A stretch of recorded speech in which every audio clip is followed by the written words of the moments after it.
Hello, hello, hello. Today we are going to be talking about Square, the credit card processor, the invoicing system, the appointment system, everything Square has to offer, my pros and cons list, why I love them, things they can improve on. Let's get going. If you're new here, hi, my name is Lauren Simpson, and I am here to help you maximize your time and talents as a small business owner. Make sure to subscribe down below for information-packed videos every single week. So Square is arguably one of the most used and well-known credit card processors there is.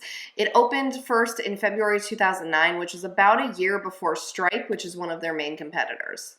I personally have used Square since 2014. Those first couple years were only like here and there. Really, since 2016 and on is when I have a lot more experience with Square.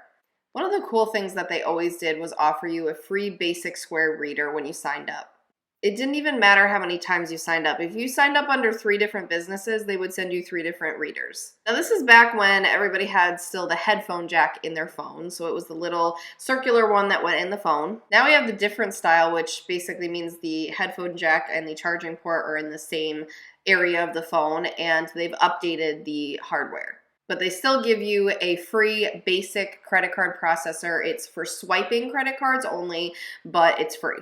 They have a pretty good support team. I have had to chat in a few times with different issues, and it starts with the automated system like a lot of places do, but you can quickly get through to a human, and they are pretty prompt with their responses, and it's in real time, and so it's really easy and convenient for a business owner who just has a couple questions they need to get answered and can move on.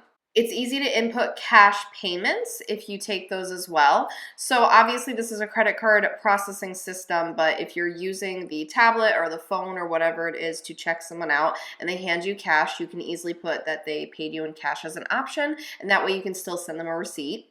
You can customize your receipts with things like your logo, your branding colors, and your brand message.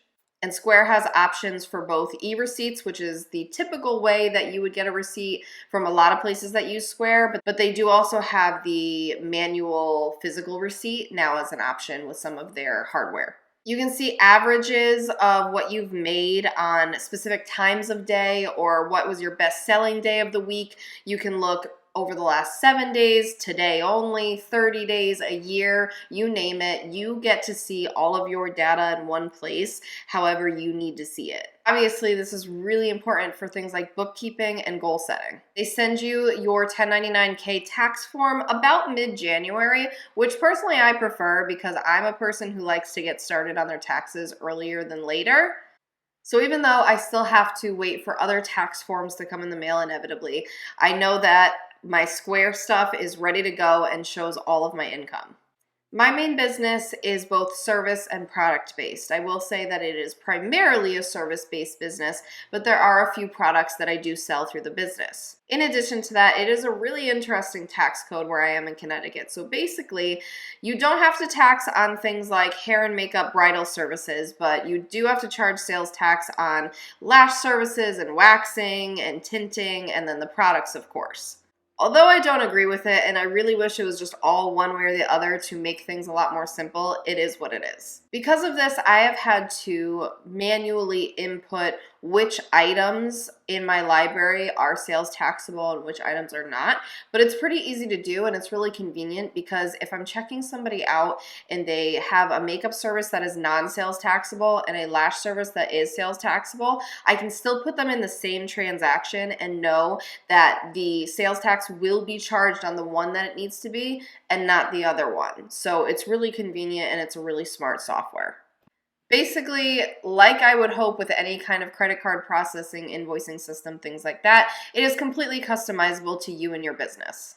There are various register options. I personally use an older generation iPad by itself in my studio, and that's how I check people out. I also use my phone when I'm on the go. For this option, the only downside is that I can only offer email receipts, but honestly, I've never had an issue with that. So all of that information was pretty much my favorite parts of Square, why I enjoy it, why I'm a fan of it, and what you would call the pros. Now we're going to go into a few of the downsides because nothing is perfect and I'm here to be transparent. Of course, this is largely based on my personal experience, but it might help you too. One of the biggest things I disagree with and I don't quite understand, and maybe one of you do, so please comment down below if you understand why this is a thing, but you cannot change your legal name with Square at all. You cannot. And I've tried, I've contacted them through chat, I've researched it online. It flat out says on their website, you can't do this at this time. I'm not sure for the life of me why this is a thing. When people get married and divorced and can legally change their name even if they want to. It's not even a matter of changing my business name is the thing. It is trying to change my last name because I had gotten married a few years ago.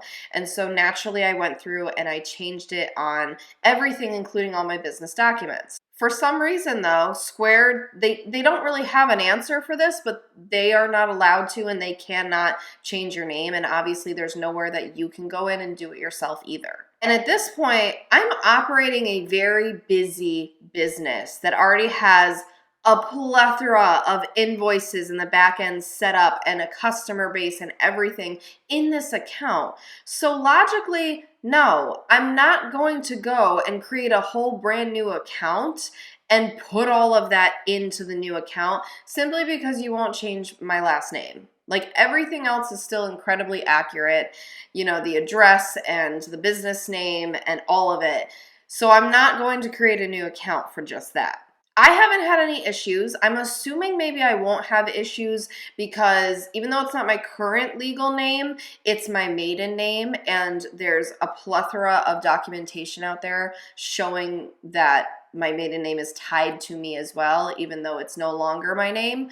So I'm assuming that's why I've had no issues. And let's be honest, places like the IRS probably won't care because as long as I'm paying what I need to, what does it really matter? I don't know. That's what I think. So I'm really hoping that's accurate, but honestly, I just can't see investing so much time into having to convert to a whole new account simply because they won't switch it over.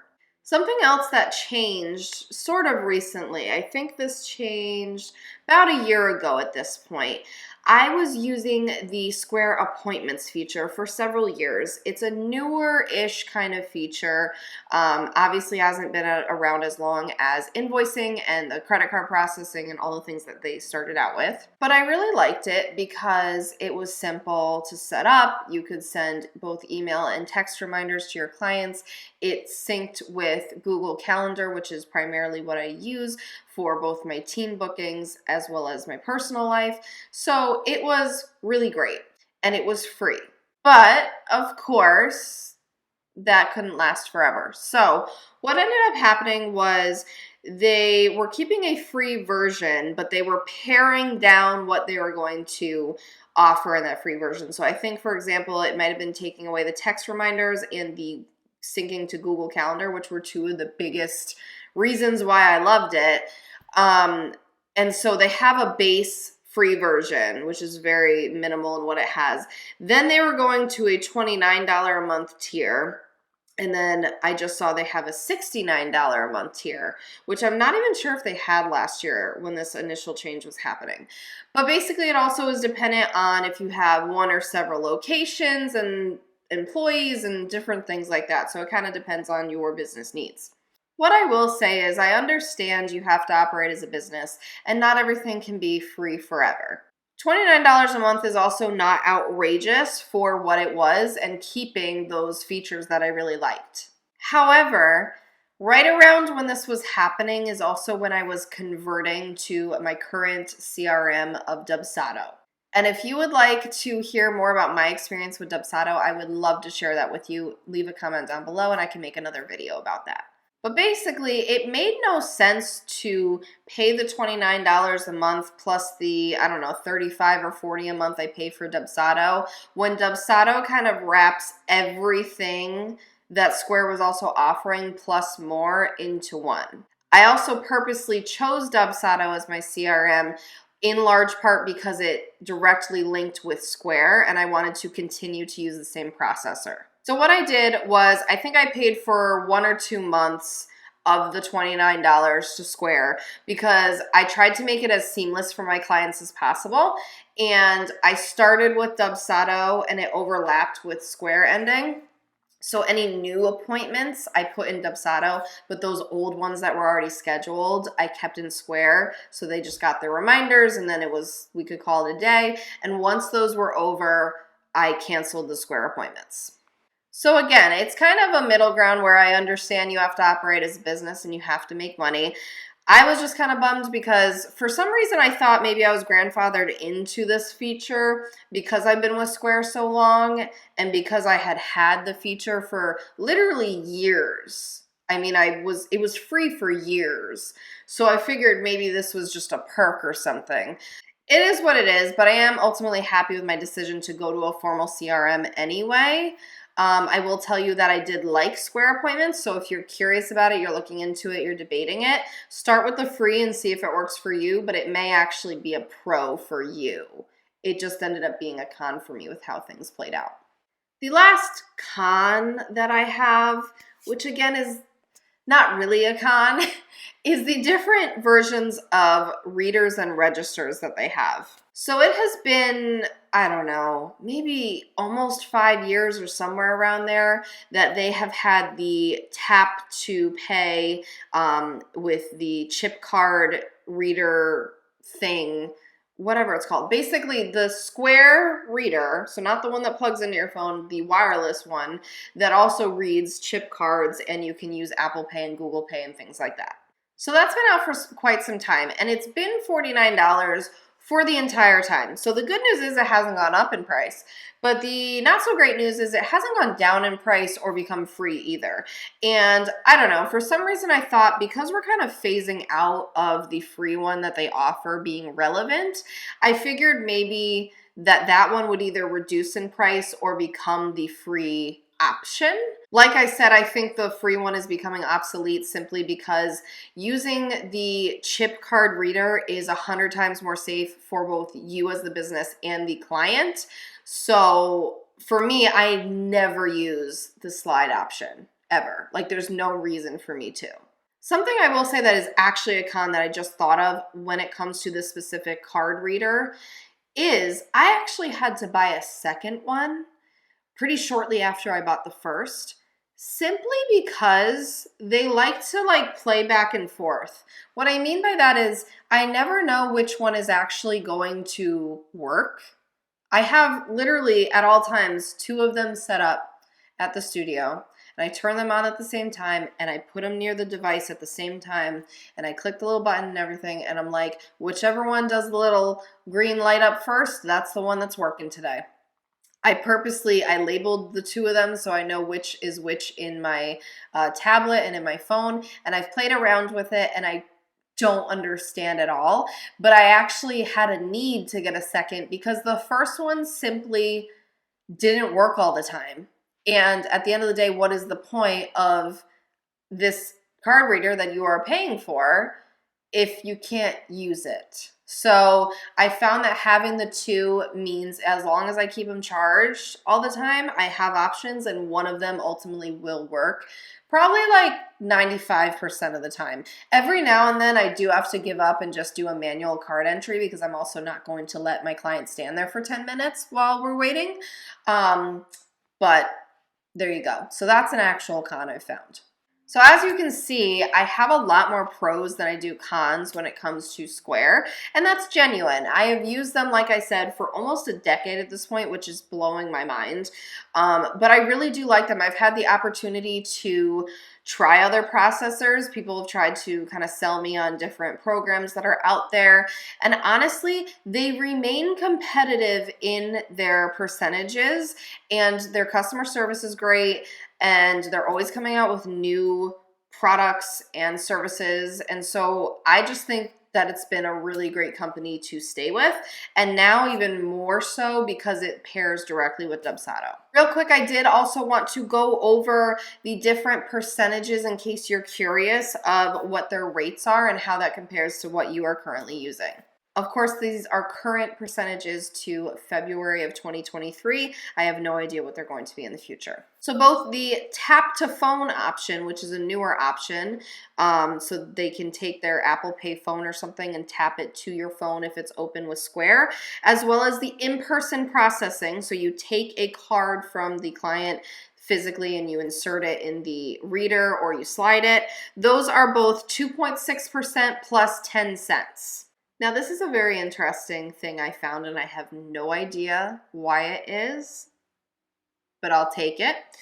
Invoicing directly through Square is more expensive than invoicing through Dubsado, even though Dubsado uses Square to process that invoice. Simply what I mean by this is a Square invoice. So if you email an invoice to someone and they pay it at their home or whatever with a credit or debit card, that is 2.9% plus 30 cents. If you do the same thing through Dubsado, it's 2.7% plus 30 cents. So you save 0.2% by using Dubsado over Square. I have no idea why, but it's a thing. Like it says in black and white on my transactions in the back end of Square, and I have no idea. Manual entry is where they get you, and this should be done only as like a last case scenario, and that's what I do. Not only because it's less protective to you because you didn't actually insert the card and things like that, but it also costs more. So manual entry, so if you have to take somebody's credit card and you have to physically type it into the phone or the tablet, you type the number, the expiration, the CVV, the zip code, all that stuff. That is 3.5% plus 15 cents. And all of these percentages and 15 cents are per transaction. Lastly, they do have an additional fee. If you want to transfer your funds right now from Square, so say it's 2 p.m. on a Wednesday, but you need to pull out that money, it's an additional 1.5%. I honestly never do this. I have it set up where it goes 1 to 2 business days after the transaction. It's always pretty good. It's a revolving door of income in the bank account. I think as long as you're kind of keeping up the routines in the business and things like that, it shouldn't be an issue. So that's that on that. If you are interested in learning more or signing up with Square and or Dubsado, I am going to leave my links in the description box below. I would love if you check those out. Of course, you don't have to use those. I do get a commission through the links if you do at no extra cost to you. Now, I don't know about you, but I'm ready to talk about this mess of the EIDL loan and what I've learned over the last 2 years of having one. Let's talk about it in the next video.